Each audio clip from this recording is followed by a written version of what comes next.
Okay, let's unpack this. Let's do it. We're doing a deep dive today, looking at something pretty specific, the Mochi phone.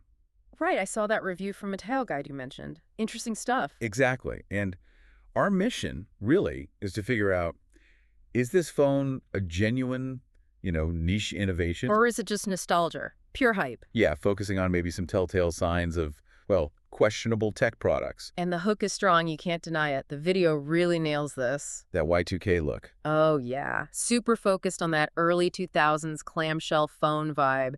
It's selling this whole, digital detox idea. But the big question the source raises, is it legit?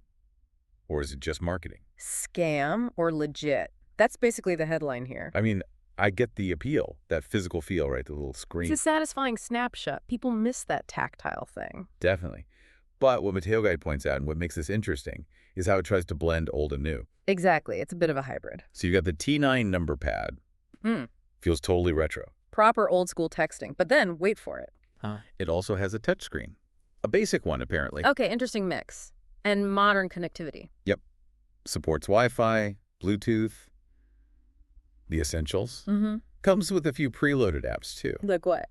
Browser, camera, calendar, messaging. The bare minimum to seem like a real usable phone. So on paper. On paper, it looks kind of viable. Minimalist, maybe, but viable. Right. But this is where, the deep dive really starts, where Mateo Guide found some things that felt a bit off. Okay. Here's where it gets really interesting then. What's the first big issue? Well, the biggest initial red flag, according to the review, how it's sold. How so? It's only on their official website. That's it. So no Amazon reviews, no tech site breakdown? Nothing. 0 verified third-party reviews, no expert teardowns, no independent validation of anything they claim. Big warning sign right there. Okay. And then the actual specs? Oh, the specs, or rather the lack of them. Vague. Extremely. The site just glosses over everything crucial. Like RAM, internal storage. What processor is even in this thing? Seriously, they don't say. Nope. And maybe the biggest one, what operating system is it running? Total silence. Wow. But let me ask you this. If someone's just buying it for the look, for that nostalgic feel, that digital detox, are they just paying a sort of nostalgia tax? Or is it still dodgy if the tech underneath is, well, junk? That's a fair question. But here's where weak potentially crosses into, actual misrepresentation or even risk. That missing OS detail.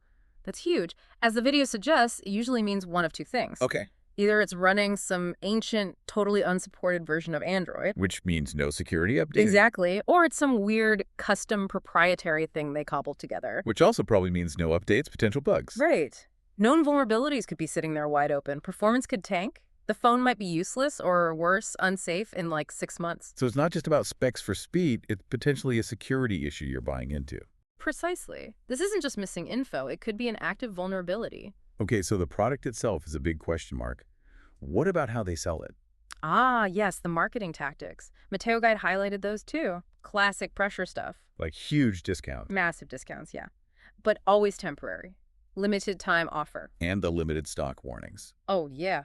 Hurry, almost gone. Standard high-pressure sales tactics. It's textbook, isn't it? Totally. And if the specs are this shady, even 50% off might mean you're overpaying for hardware with no real proven value or, crucially, longevity. And what about support if something goes wrong? Also super vague, according to the review. Warranty details, service options, all very unclear. So the verdict from the source is pretty clear then? Yeah, Mateo Guide basically concludes it seems like more hype than substance. A lot more. Okay. So if we connect this back to the bigger picture for you listening, this whole thing really underlines why you need to be critical, right?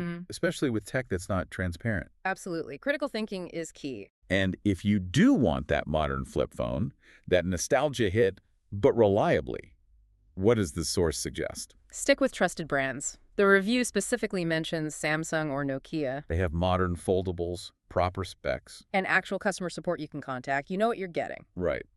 Which brings us to a final thought, something for you to mull over.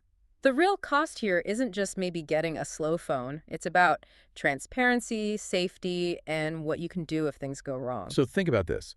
If a company deliberately hides all the core technical details, the OS, the processor, The absolute fundamentals. are they actually selling you a working phone?